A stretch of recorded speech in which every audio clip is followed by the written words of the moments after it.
A paz do Senhor, meus queridos. Muitas realizações em nome de Jesus. É como a Bíblia diz lá em 1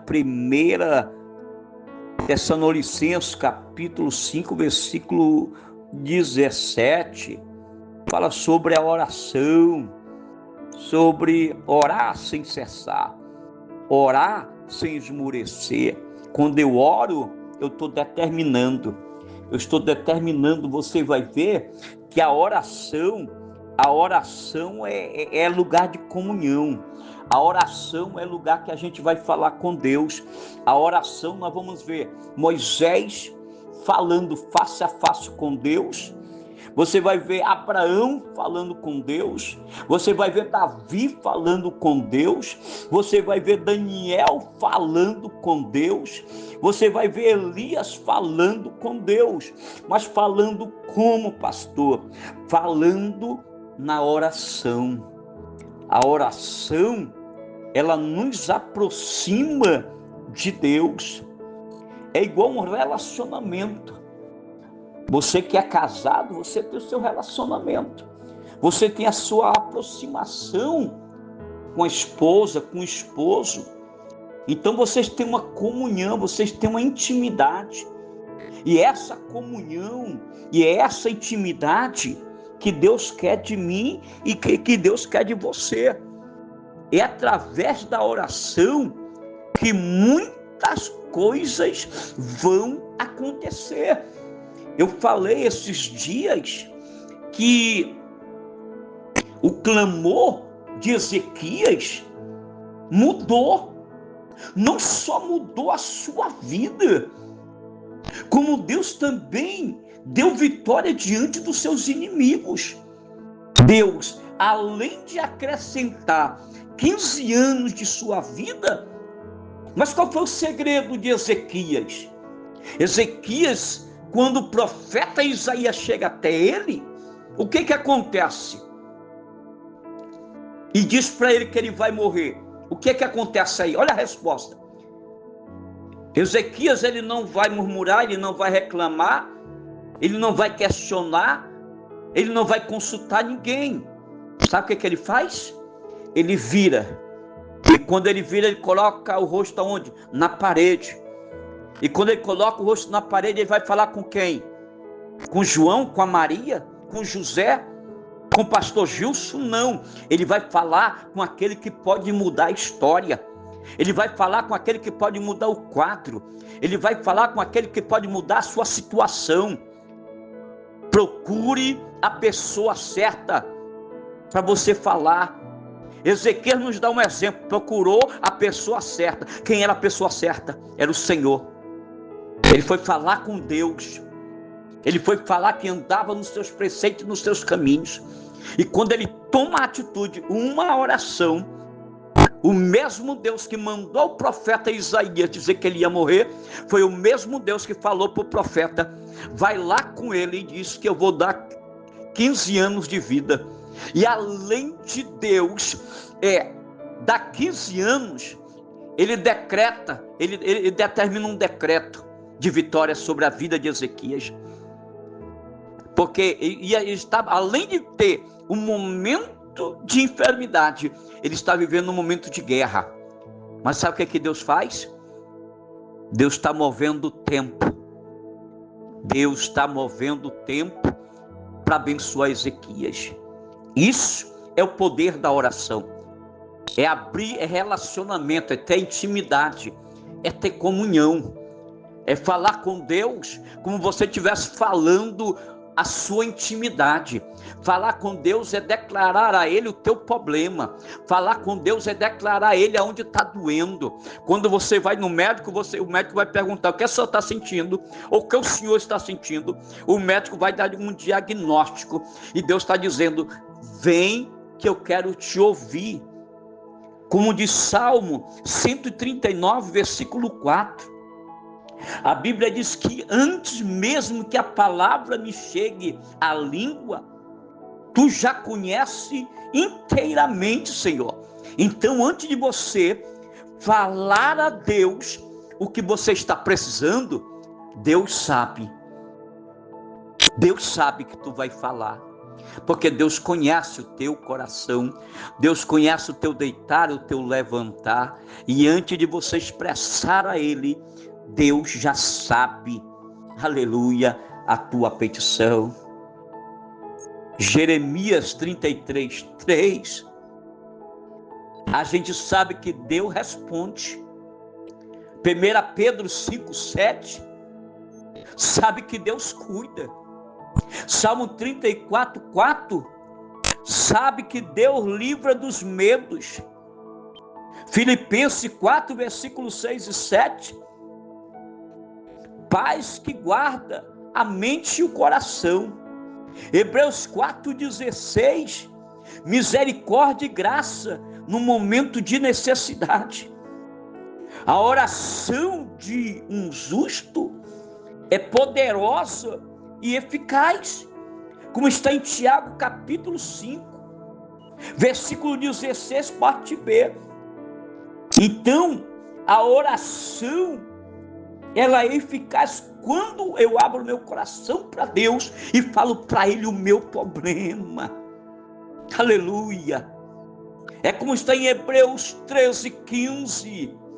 Assim, por meio de Jesus, oferecemos o sacrifício constante de louvor a Deus, os frutos dos nossos lábios que proclamam o seu nome.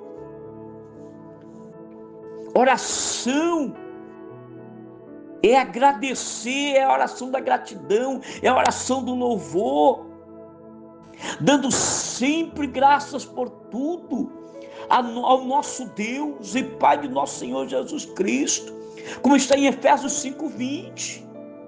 A oração da confissão, como está em Salmo 38, versículo 18.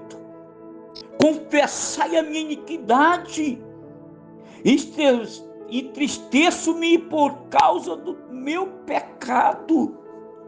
A oração da intercessão, oração pela necessidade dos outros. 1 Samuel capítulo 12, versículo 23, parte A. Quanto a mim, longe de mim que eu peque contra o Senhor, deixando de orar por vocês. Olha aí, longe de mim pecar contra Deus, deixando de orar por vocês. E a gente tem orado por vocês, nós temos orado pelas vossas vidas. A oração é petição, a oração é uma necessidade. Tiago 1:5, se algum de vocês precisa de sabedoria, peça ao nosso Deus generoso e receba, Ele não os repreenderá por pedirem. Deus não vai repreender eu e você por estarmos pedindo. A oração da súplica, do clamor, pedindo socorro, é como está no Salmo 77, versículo 1. Clamo a Deus por socorro, clamo a Deus que me escute. Olha aí, quando você clama, Deus ouve. Quando você clama, Deus escuta. Salmo 142:2, derramo diante dele o meu lamento, derramo diante dele o meu lamento e a minha angústia. Se Deus já sabe todas as coisas, por que precisamos orar? Sim, Deus conhece todas as coisas. Mesmo antes de falarmos assim, Ele quer que oremos a respeito de tudo na vida. Orar não é simplesmente tornar algo conhecido a Deus, mas revelar a obediência e a dependência do Senhor. A oração nos torna conscientes da necessidade que temos de Deus e da nossa confiança que Ele pode responder conforme a sua vontade. A bondade e a misericórdia do Senhor estão disponíveis aos que crêem. Quando clamamos com fé, muitos recursos que precisamos tornam-se acessíveis pela graça de Deus, de Jesus Cristo. A oração move-nos para perto de Deus. 1 Timóteo 2,1, antes de tudo, recomendo que façam súplicas em orações, intercessões e ações de graça por todos os homens. Quanto tempo, pastor, eu tenho que orar ou eu devo orar? A Bíblia não estipula quanto tempo específico devemos dedicar à oração, mas nos orienta a orar em todo o tempo. Orai continualmente. É que está em 1 Tessalonicenses 5,17. Orai continualmente. Você quer ver as coisas mudar? Comece a orar. Você quer ver a tua casa mudar? Comece a orar. Você quer ver o teu ministério mudar? Comece a orar. Você quer ver o seu casamento restaurado? Comece a orar. Você quer ver as suas finanças restauradas? Comece a orar. Você quer ver a cura? Comece a orar. Então, é buscar o Senhor enquanto se pode achar.